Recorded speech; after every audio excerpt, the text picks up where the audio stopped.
কোয়েল, নমস্কার। নমস্কার দিদি, আমি ঝড়খালি দক্ষিণ 24 পরগনা থেকে এসেছি। আমি হেরোভাঙ্গা বিদ্যামন্দির স্কুলের ছাত্রী। আমি 422 পেয়ে আমার স্কুলে প্রথম স্থান অধিকার করেছি। বাহ, অনেক রকম অসুবিধা ফেস করে পড়াশোনা চালিয়ে যেতে হয় বলছিলে। তোমার শিডিউলটা কেমন ছিল উচ্চ মাধ্যমিকের আগে? আমার কোনো নির্দিষ্ট নিয়ম ছিল না, তবে আমার পড়াশোনার ক্ষেত্রে যতটা আমার বাবা মা আমাকে টাকা দিয়ে বা যে হোক সাহায্য করেছে, ততটাই সাহায্য করেছে আমার দাদু দিদা। আমি মা বাড়ি থেকে পড়াশোনা করেছি। ওকে।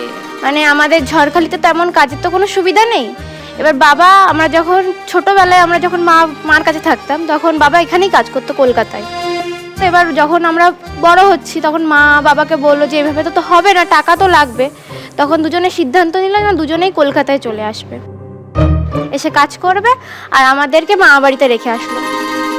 এবার তখন অনেকে দিদি অনেক কথা, যে মামা বাড়ি থেকে মেয়েরা মানুষ হয় না, নোংরা নোংরা কাজ করে বেড়ায়, এগুলোও শুনেছি আমি। তখন ভাবলাম যে পড়তে হবে আমাকে। আমার যে টিউশনি পড়াতো আমার মামাই পড়াতো। মামা যে আমাকে কিভাবে পড়া মুখস্থ করাতো আমি নিজে জানি না। এবার যখন আমি 9-এ মানে রেজাল্ট বেরোলো, আমি 360 পেলাম, তখন থেকে আমার পড়ার প্রতি একটা নেশা জাগলো। এবার মাধ্যমিকের সময়ও আমি মামিকে হাতে হাতে কাজ করে দিয়েছি, মামা মামির সাথে মাঠেও গেছি, করেও আমি পড়েছি। আর তারপরে আমার পড়াশোনার সব থেকে আমার দাদুদের অবদান, কারণ আমি যখন পড়তে যেতাম আমার সবসময় পড়তে ইচ্ছা করতো না। দেখা গেল কোনোদিন রাত 1টা অবধি পড়তে ইচ্ছা করলো, পড়লাম। আবার যেদিন পড়তে ইচ্ছা করলো না, আমি দাদুকে বলে রাখলাম যে আমাকে এই সময় ডাকবে, তখন আমার দাদু উঠে ডাকতো। আর আমি যদি ঘুমিয়ে পড়ি, সেই জন্য আমার দাদুদার কেউ ঘুমোতো না। মাধ্যমিকেও তারা এইভাবে আমাকে সাপোর্ট করেছে, উচ্চ মাধ্যমিকেও আমাকে এইভাবে সাপোর্ট করেছে। তা করো। আর তোমার বাবা কি করেন? বাবা যখন যেটা পায়, মানে কখনো যদি লেবারের কাজ পায়, তখন লেবার, মাটি কাটার কাজ পেলে মাটি কাটার। কলকাতাতেই কাজ করেন? হ্যাঁ। তোমার মাও কলকাতাতেই? মাও কলকাতাতে। কি কাজ করেন? লোকের বাড়িতে কাজ করে।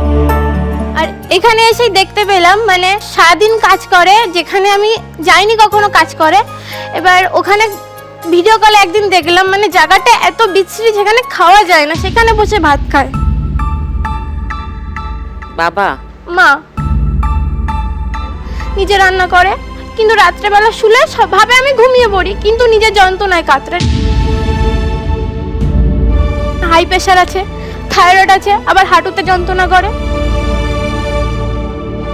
আর বাবার মাঝের সমস্যা, তবুও আমাদের জন্য করে যায়। আমার ফ্যামিলি আরো অনেকে আছে, অনেক দিদি ভাই বোন আছে, সব থেকে বেশি লাকি আমি। কারণ আমার অনেক দিদি দাদা আছে যাদের 18 বছর হয়ে গেলেই দিদির বিয়ে ঠিক হয়ে গেছে। সব বিয়ে বিয়ে বিয়ে বিয়ে করে মাথা যেন খারাপ। কিন্তু আমার বাড়ির ক্ষেত্রে সেটা না। Absolutely Koel, you are lucky.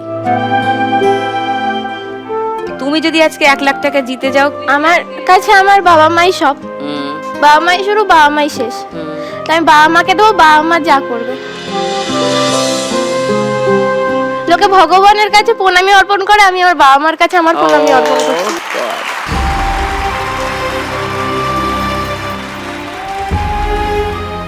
দেখুন লাখ টাকার লক্ষ্যে লাভের সম্পূর্ণ এপিসোড সান বাংলার ইউটিউব চ্যানেলে।